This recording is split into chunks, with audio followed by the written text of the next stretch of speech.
네, KBS 라디오 전격 시사 진행 중입니다. 뉴스 속보 먼저 전해드리겠습니다. 합동참모본부가 조금 전인 오늘 오전 7시 35분쯤 북한이 동해상으로 미상의 탄도미사일을 발사했다고 밝혔습니다.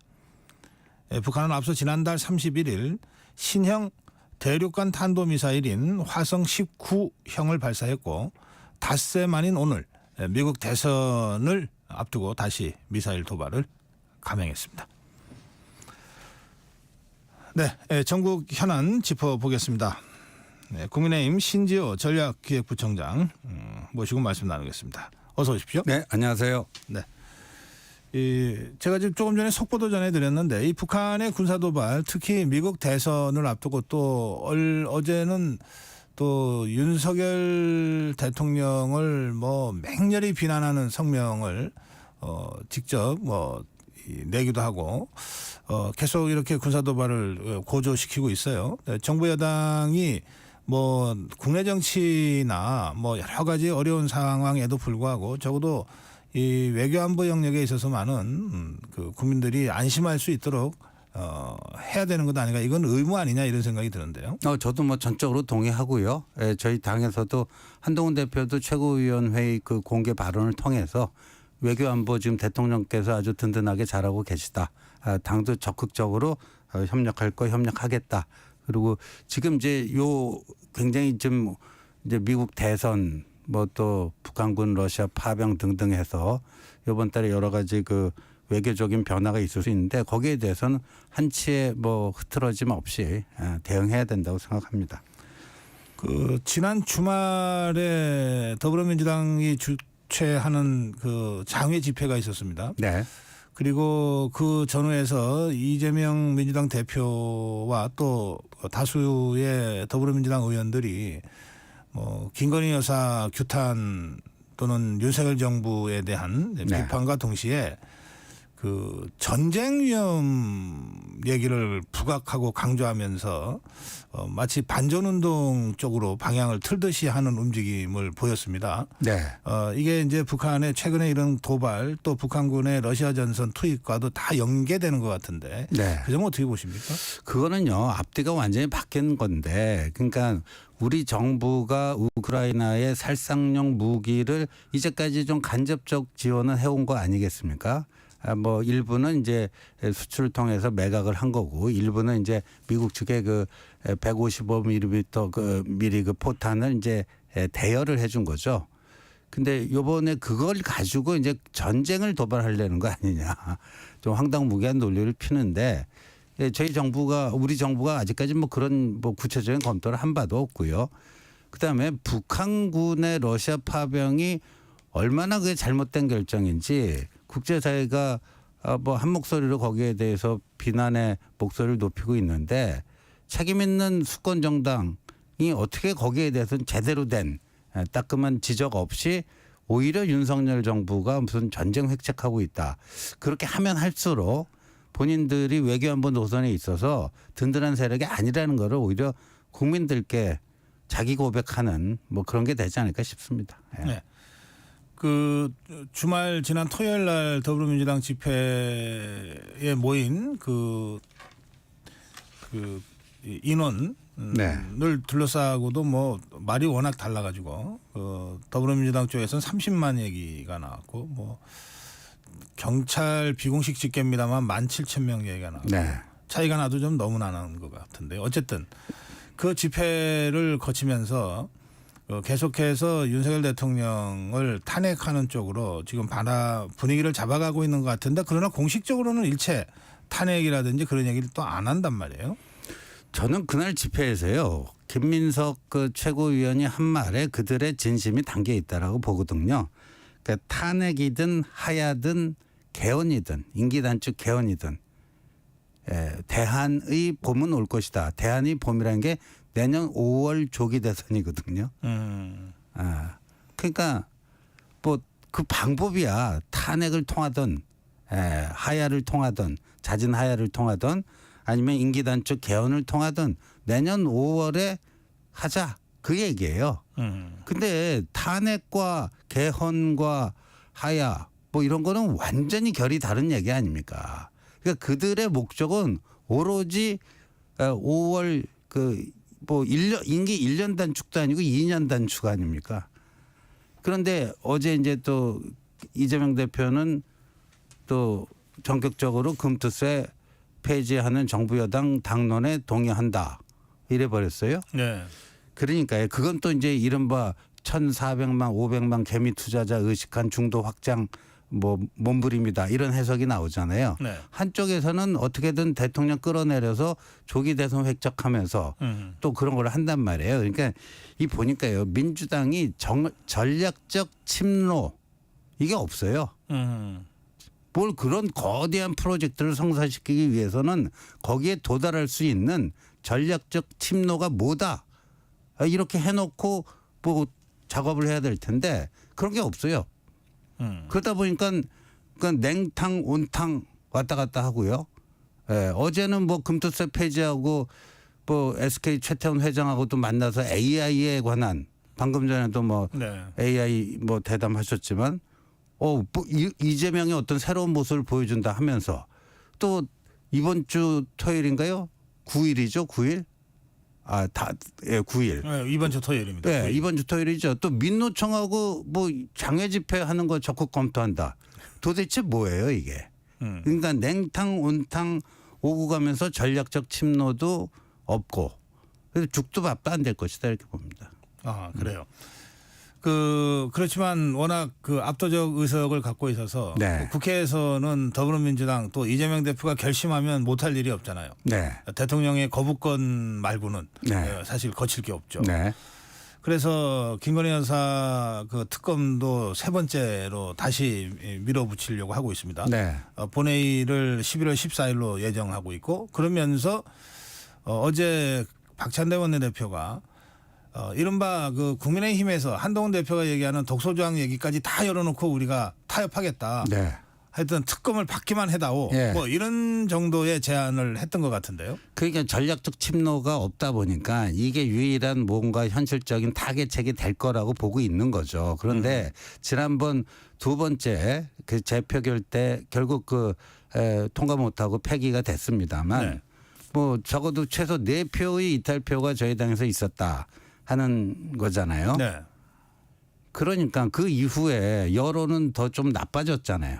예, 이제 이 대통령 부부에 대한 여론은 더 좀 나빠졌단 말이에요. 악화됐단 말이에요. 그러니까 세 번째 하면 그 4표가 플러스 4표 플러스 알파가 되지 않을까. 그런 기대감에서 지금 이거를 추진하는 것 같아요. 네. 추진하는 것 같은데 저희들이 봤을 때는 이 두 번째 자동 폐기된 법안보다도 독소조항이 더 많습니다. 독소조항이 더 많아요. 그러니까 당연히 이거 막아야죠. 네. 당연히 막아야 되는데 그거 빼줄 수 있다는 거 아닙니까 지금 더불어민주당 쪽에서 한동훈 대표가 결심만 한다면. 한 번 속지 두 번 속습니까? 그때도 뭐 최상병 때 뭐 저희가 뭐 대법원장 추천 특검 하니까 제3자 추천. 하는 척 하더니 안 하잖아요. 하는 척 하더니 안 하고. 그래서 저는 요번에 10월 14일은 그냥 민주당이 다수 의석으로 몰아붙일 겁니다. 네. 저희 당 의원들은 아마도 표결 시 다 퇴장을 할 거예요. 근데 이제 대통령 거부권 행사 다음에 이달 28일이 문제죠. 아하. 재표결 때. 그때 이제 민주당은 지난번에 4표 최소 4표 이탈표 나왔으니까 제발 플러스 4표만 더 나와달라. 뭐 이건데 그걸 막기 위해서라도 어제 한동훈 대표가 제안했던 여러 가지 좀 쇄신책 네. 그리고 또 7일 오전 10시로 예정돼 있는 대통령 기자회견에서 그런 좀 전향적인 조치가 나오면은 이탈표 단속에 상당한 효과가 있을 것이다 이렇게 봅니다. 예. 그래요. 이런 이제 이 압도적 의석수를 갖고 있는 더불어민주당의 지속적인 정치 공세 그리고 대통령 부부에 대한 공격 네. 이것을 이제 막아내야 될 책임이 집권당한테 있는데 그렇죠. 그 책임을 다하기 위해서 최소한의 조치가 필요하다고 해서 어제 한동훈 대표가 5가지를 요구한 것 같습니다. 맞습니다. 네, 구체적으로 그 5가지 설명 좀 해주세요. 뭐 그건 기존에 나왔던 거하고 이제 대통령께서 소상하게 또 솔직하게 이 지금 명태균 씨 관련된 그거에 대해서 해명을 하시고 필요하면은 이제 뭐 사과 등의 국민들이 납득할 수 있는 조치를 좀 취해 달라는 거. 설명이면 됩니까? 사과라는 단어가 꼭 들어가야 됩니까? 아니 근데 그 일단 설명이 어떻게 되는가? 그 지금 대통령 부부와 명태균 씨 간에 어떤 일이 있었는지 정확하게 아는 사람이 제가 알기로는 없어요. 당사자 말고는. 그러니까 사과라는 거는 그 이제 당사자인 대통령께서 거기에 대해서 솔직하고 구체적으로 설명 해명을 하시고 그리고 사과의 필요성이 있으면은 뭐 해야 되는 거 아닌가 이렇게 네. 생각을 하고 있고요. 예. 그다음에 이제 기존의 그 김건희 여사 라인 정리를 이제 좀 넘어서서 뭐 대통령실과 내각의 전면적인 인적 쇄신 뭐 이런 것도 이제 새로 좀 추가가 된 거죠. 대통령실 개편하고 네. 내각 쇄신 네. 이게 각각 다르게 이제 네. 주장이 됐어요. 그게 세 그렇죠. 가지고 네. 그다음에 두 가지.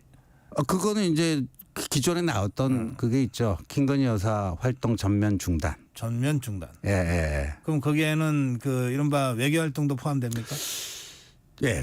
그래서 지금 뭐 다음 주에 이제 대통령 외교 일정이 있을 예정 아닙니까? 네. 그때 이제 김건희 여사께서 동행을 하는가 여부가 네. 지금 그 국민적 목소리에 대통령실이 어떻게 반응하는가. 물론 이제 내일 모레 7일 기자회견이 중요하겠습니다만 그 다음 주 그 외교 일정에 이제 김건희 여사가 동행하는가 여부도 국민들이 볼 때는 아 이게 대통령실도 이제 좀 국민적 목소리를 경청하고 수용하고 변화하려고 하는구나. 아니구나. 아직도 멀었구나. 이거를 가늠할 수 있는 리트머스 시험지가 되지 않을까 하는 생각입니다. 그러면 다음 주 그 예정돼 있는 순방에 네. 김건희 여사가 대통령과 함께 동행하면 안 된다 이런 지금으로 봐서는 그렇게 되면 여론이 더 악화될 위험성이 다분히 있다 이렇게 봅니다. 네. 그래서 그 이를테면은 이거 정상외교라고 하는 게 다 그 프로토콜이 그 의전이 있는데 네. 그 의전에 다소 미치지 못하더라도 김건희 여사가 대외 활동이나 외교 의전과 관련된 활동까지도 중단해야 된다. 이렇게 지금 주장한 겁니까? 제 개인적으로는 그런 생각입니다. 그래야 예, 신지호 지금은 부총장의 생각이다. 지금은 예. 이제 민심을 수습하고 심기일전해서 아까 그런 야당의 무자비한 공세에 맞서려면은 우리 내부 정비를 해야 되는데 그런 점에서 그런 조치가 좀 필요하다고 봅니다. 그래서 한동훈 대표도 대외 활동 즉각 중단 이렇게 네. 강하게 표현한 거군요. 그렇죠. 예. 예. 그다음에 마지막으로 이제 특별감찰관이 네. 임명이 있습니다. 네. 근데 이제 이 특별감찰관은 뭐 그동안 주장해 왔고 대통령 대선 후보 당시에 공약이기도 했으니까 네, 새로울 게 없는데 네. 지금 더불어민주당 쪽에서는 우리는 특검하라 그랬는데 왜 엉뚱하게 특별감찰관이냐 지금 이러고 있잖아요. 그렇죠.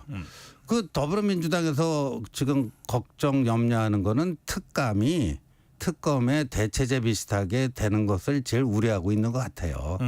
예, 그래서 그런데 이건 특별감찰관은 이 국회 결정 사항이거든요. 저희 당에서 그러니까 북한인권재단 이사 추천과 연계를 시킬 것인가 말 것인가 그 부분인데 지금 대체적으로 최근 한 일주일 열흘 동안에 그 당내 그 어떤 물밑 대화를 통해서 그 이렇게 합의가 좀 큰 흐름이 좀 형성돼 가고 있다라고 좀 저희들은 파악하고 있습니다. 어떤 방향으로 합의가 이루어지고 아무래도 이제 인권재단 이사 추천과는 연계를 푸는 것 쪽으로 푸는 쪽으로 이제 총의가 모아져 가고 있는데 만약에 당에서 그게 이제 당론으로 결정되면 대통령께서는 이제 수용을 하시겠죠. 수용을 하고 국회에서 이제 3명 특별감찰관 후보 뽑아서 보내면 그중 한 명 임명하겠죠. 예. 의총 표대결까지 갈 일은 없고요. 예, 그렇게까지 가지는 않을 것 같고요. 지금 최근 일주일 사이에 당내 기류가 많이 바뀌었습니다. 당내 기류가 많이 바뀌어서 대통령실의 어떤 전향적인 쇄신책이 필요하다라는 거는 이제 개파불문하고요. 다만 강약 완급의 약 차이가 있을 뿐이지 그 필요성에 대해서는 다들 인정합니다. 거의 이제 당론 통일이 됐습니다. 네. 만약에 그 북한인권재단과의 그 연계고리를 국민의힘이 스스로 풀어서 네. 특별감찰관 추천 절차부터 밟는다고 한다면 네. 그러면 북한인권재단은 더불어민주당에서는 그동안 사실상의 반대 그러나 겉으로는 반대는 못하니까 소극적으로 네. 이렇게 해온 문제인데 그럼 그 문제는 앞으로도 계속 풀기 어렵다고 봐야 되지 않겠습니까? 그걸 포기하는 게 절대 아니죠. 포기하는 건 아니다. 네, 그럼 포기하는 건 아니죠. 어떻게 풀 겁니까? 아니 그런데 지금 민주당이 8년째 그걸 안 해오고 있는데 네. 이거를 만약에 그러면 이거를 계속 연계를 유지하면은 그 이거를 임명을 합니까? 안 하죠. 아니, 그러니까. 예. 네, 그걸 그러니까 저희는 당당하게 해야 된다고 봐요. 정도를 가야 된다고 봅니다. 이거는 특별감찰관은 특별감찰관대로 추진을 하고요. 그 문재인 정권 5년 동안 이 비정상 상태를 만들어 놓은 거 아닙니까? 제도가 버젓이 살아 있는데 그거를 이제 정상 궤도에 다시 올려놔야 되고 북한 인권 문제는 민주당을 계속해서 압박하면서 최선의 노력을 또 다 해야 되겠죠. 예. 알겠습니다. 지난 일주일 동안 당내 기류가 여러 가지 의미에서 좀 바뀌었다. 이제 그런 말씀을 하셨어요. 네. 어제 그제 당 고문단들도 입장 표명이 있었고 그리고 12명의 그 광역 단체장들의 네. 입장도 나왔습니다. 그 입장들을 보면 크게 두 가지 같아요. 제가 보기에. 첫째는 지금 신지호 부총장 말씀하신 대로 대통령이 국정 전반에 대해서 뭐 대통령실 내각 또는 국정 운영 기조 또 김건희 여사 관련된 여러 가지 그 여론을 감안한 이런 데 대한 좀 국정 쇄신이 좀 대통령이 주도적으로 해야 네. 된다는 주장이 하나 있어요. 그다음에 이제 또 다른 하나가 한동훈 대표가 당정 일체로 나가고 당내 갈등을 더 이상 좀 만들지 마라. 소통하고 화합해야 된다라고 네. 하는 주문이 있습니다. 네. 지금 쭉 설명하신 것은 앞부분 네. 윤석열 대통령의 어떤 국정 쇄신에 대한 한동훈 대표의 요청 또 윤석열 대통령의 어떤 그 7일에 있을 네. 그런 내용에 대한 설명이셨고 뒷부분 있잖아요. 네. 이 한동훈 대표가 당을 어떻게 통합과 화합과 당내 갈등 없이 이끌어갈 거냐라고 하는 문제 관련. 당정 일체라는 말은 저도 뭐 기본적으로 좋은 말이고 그렇게 가야 된다고 생각하는데 네. 그 구체적인 양태가 과거와 같은 수직적 당정 관계라면은 그거는 잘못된 겁니다. 그런 당정 일체는 당정 양측에 다 도움이 안 되는 겁니다. 당정 일체인데 어떤 당정 일체인가를 분명히 얘기해야 되는데 이 한동훈 대표 이전 체제에서 나타났던 그런 수직적 당정 관계, 용산의 오더대로 쫘르르 움직이는 그런 거는 안 됩니다. 그러면 다 망합니다.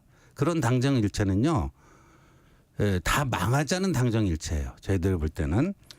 그리고 그 어제도 이제 한동훈 대표가 야당의 헌정 중단 시도, 그게 어떤 형태가 됐던 헌정 중단 시도는 반드시 막겠다 그러는데 한동훈 대표가 사석에서요 편한 자리에서는 이런 얘기를 많이 합니다. 내가 있는 한 우리 대통령이 탄핵 당할 일은 없을 것이다. 그래서 여러 차례 들었거든요. 내가 있는 한 우리 대통령이 탄핵 당할 일은 없을 것이다. 그 끝까지 본인이 최후의 보루로서 그걸 막아내겠다라고 하는 의지의 피력이거든요. 의지의 피력인데 그런 점에서 저는 지난번 뭐 81분인가요? 그 차담이 참 그렇게 끝난 게 너무너무 속상하고 안타까웠어요. 그러니까 두 분이 모르는 관계도 아니고 한동훈의 진심이 왜 지금 대통령에게 충분히 전달되지 못하고 있는가. 예. 그런 점이 좀 안타깝습니다. 예. 이 지금까지의 이른바 네. 수직적 당정 관계는 다 죽는 길이다. 네. 그러면 뭔가 뭐 수평적인 당정 관계라는 뜻일 텐데 네. 어떤 겁니까 구체적으로? 그거는요.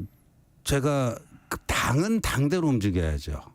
당이 용산하고 똑같이 움직인다? 그럼 당이 왜 있어요? 그러면 잘못하면 이제 용산의 여의도 출장소 얘기뿐이 더 들을 수가 없잖아요.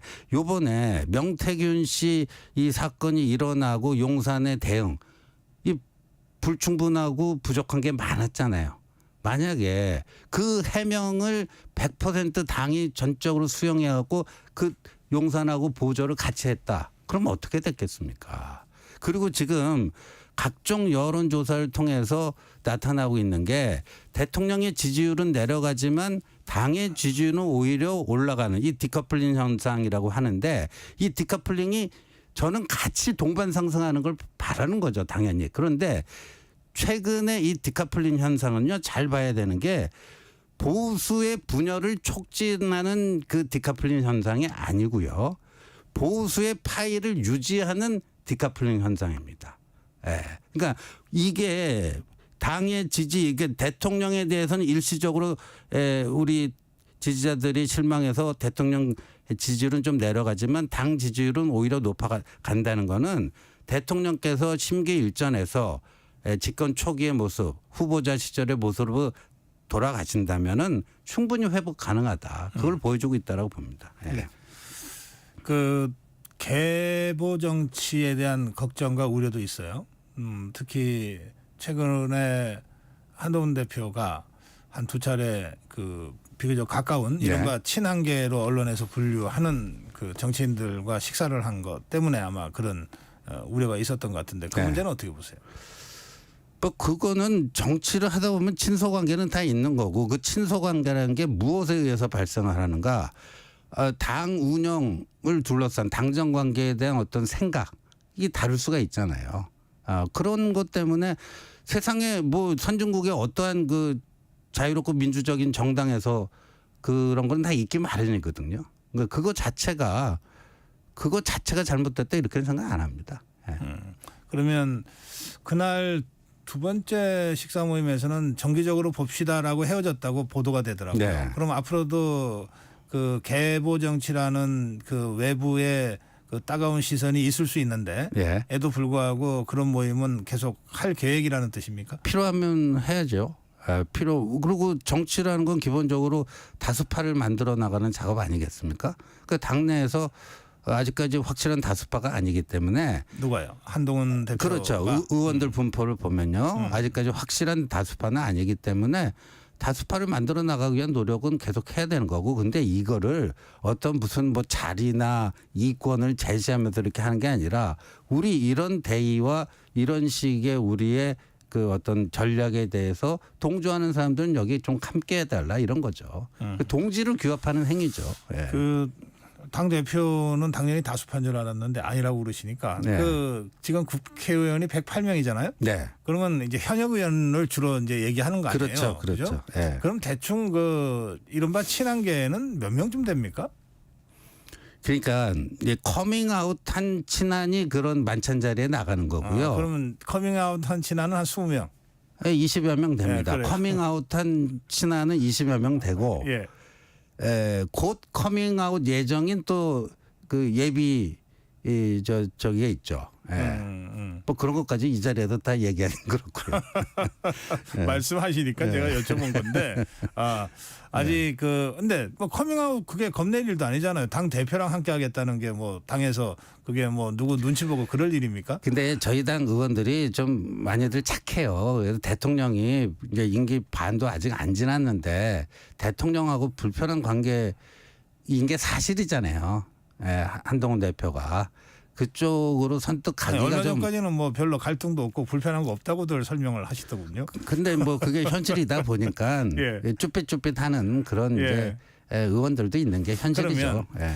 한동훈 대표가 아직은 당내 소수파다. 네. 다수파가 되기 위해서 노력하는 게 정치 본질 아니냐 이런 설명이셨는데 네. 그러면 당내 다수파는 뭐 이른바 친윤계입니까? 그것도 아닌 것 같아요. 그러니까 제가 여쭤보는 거예요. 예. 도대체 다수파는 누가 다수파냐?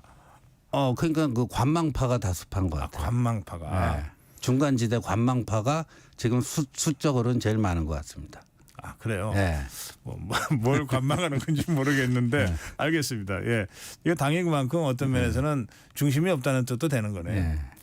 그러니까 상당히 유동적입니다. 예. 예. 네. 그게 뭐 폭발력으로 좋은 방향으로 활용될 수도 있고 네. 아니면 정말 이도저도 아니고 중심도 하나 못 잡고 예. 그냥 우왕좌왕하다가 자초하는 거가 될 수도 있겠네요. 그렇죠. 예. 예. 근데 제가 아까 우리 신조 부총장 말씀 전해주셨는데 예. 사석에서 한동훈 대표가 좀 편하게 가까운 사람들하고 편하게 얘기할 때 이렇게 얘기했다고 전해주셨잖아요. 네. 내가 있는 한 어떤 경우에도 탄핵당할 일은 없을 거다. 네, 우리 대통령 탄핵 당할 일은 없을 것이다. 그렇게 이제 네. 정확하게 전해주셨어요. 네. 사실 이 탄핵 트라우마가 우리 그 보수층한테는 있는 것 같아요. 있죠. 그리고 국민의힘 지지자들한테 있는 것 있습니다. 같아요. 네. 그러니까 그것 때문에 더불어민주당도 속으로는 탄핵을 생각할지 몰라도 네. 또는 생각하는지 안 하는지 모르겠어요. 네. 그런데 겉으로는 적어도 탄핵이란 단어는 아주 조심스럽게 피하면서 지금 움직이고 있잖아요. 네. 그러면 여나 야나 다 탄핵 트라우마가 있다는 것인데 네. 그게 이제 8년 전에 박근혜 대통령 탄핵의 상처가 어떤 형태로든 지금까지 내려와서 아직 완전히 우리가 넘어서지 못하고 있다 이런 뜻이겠네요. 그렇죠. 그때 제가 다시 한번 기록을 찾아봤더니요. 네. 박근혜 대통령께서 당시에 3차례의 대국민 사과를 하지 않습니까? 네, 3번 했어요. 마지막 사과가 2016년 11월 29일이었더라고요. 네. 근데 그 바로 전날 어떤 사건이 있었냐면 새누리당의 친박 중진들이 비박 중진이 아닙니다. 친박 중진들이 박근혜 대통령의 명예퇴진을 건의했어요. 그러니까 하야. 예. 그러니까 임기가 남아 있는데 그만 좀 내려오십시오, 대통령님. 그거를 친박 중진들이 건의를 하고 그 당시에 질서 있는 태각이라고 예. 하면서 예. 하야 얘기를 그리고 했죠. 마지막 그 이제 사과에서 저의 남은 임기, 뭐 저의 진퇴 여부는 국회에다 맡기겠습니다. 하는 이제 그 대국민 사과가 나오거든요. 네. 그런 일을 만들지 않겠다라는 게 한동훈 대표의 확고한 의지입니다. 그래서 임기 단축 개헌이든 네, 아니면 무슨 자진 하야든 네, 아니면 탄핵이든 네. 어떤 경우에도 윤석열 대통령의 임기 5년은 지킨다. 네, 정상적으로 되고 성공적으로 마무리되어야 된다. 예. 그게 우리 보수 진정을 위해서 반드시 필요한 일이다. 이런 그 한동훈 대표가 이제 사석에서 그렇게 여러 차례 얘기를 했다 그러면 이제 평소에 소신일 텐데요. 거죠. 네, 이 탄핵 트라우마가 가장 좀 깊이 상처가 돼서 남아 있는 지역은 아무래도 대구 경북 지역이나 영남권일 것 같아요. 그렇죠. 예. 그 지역에 그 한동훈 대표에 대한 그 강력한 지지가 있었는데 네. 최근 들어서 그 지역에서 한동훈 대표에 대한 비판의 얘기들이 여기저기서 나오기 시작한 것도 또 사실 아닙니까? 네. 그런 점들까지가 다 좀 한동훈 대표의 행보에 네. 어떤 형태로든 좀 영향을 주고 있다고 봐도 됩니까? 그렇죠. 예. 그리고 아까 최후의 이 이제 마지노선 대통령 임기가 중단되는 이거를 막는 데는 아마도 당에서 뭐 이론의 여지가 없을 거라고 보고요. 현재 당 대표가 대통령과 불편한 관계라는 거 전 국민이 다 알잖아요. 그 한동훈이 이것만큼 반드시 막겠다 하면요. 그 점에 있어서는 정말 똘똘 네. 그 저기 되는 거 아니겠습니까? 예. 그 이른바 이탈표 4표도 적어도 탄핵에 관해서는 이탈이 없을 거라고 보십니까? 그러면? 네, 이탈이 당연히 없을 거고요. 그리고 그 이제 약한 고리로 이제 공격해 들어오는 김여사 특검법 여기서 이제 이탈표가 지난번에 4표 나오지 않았습니까? 이거를 관리하기 위해서라도 이제 내일 모레 네. 좀 전향적인 조치가 나왔으면 좋겠습니다. 네. 여기까지 하겠습니다. 네, 국민의힘 신지호 부총장이었습니다. 네, 고맙습니다. 잠시 후 8시 반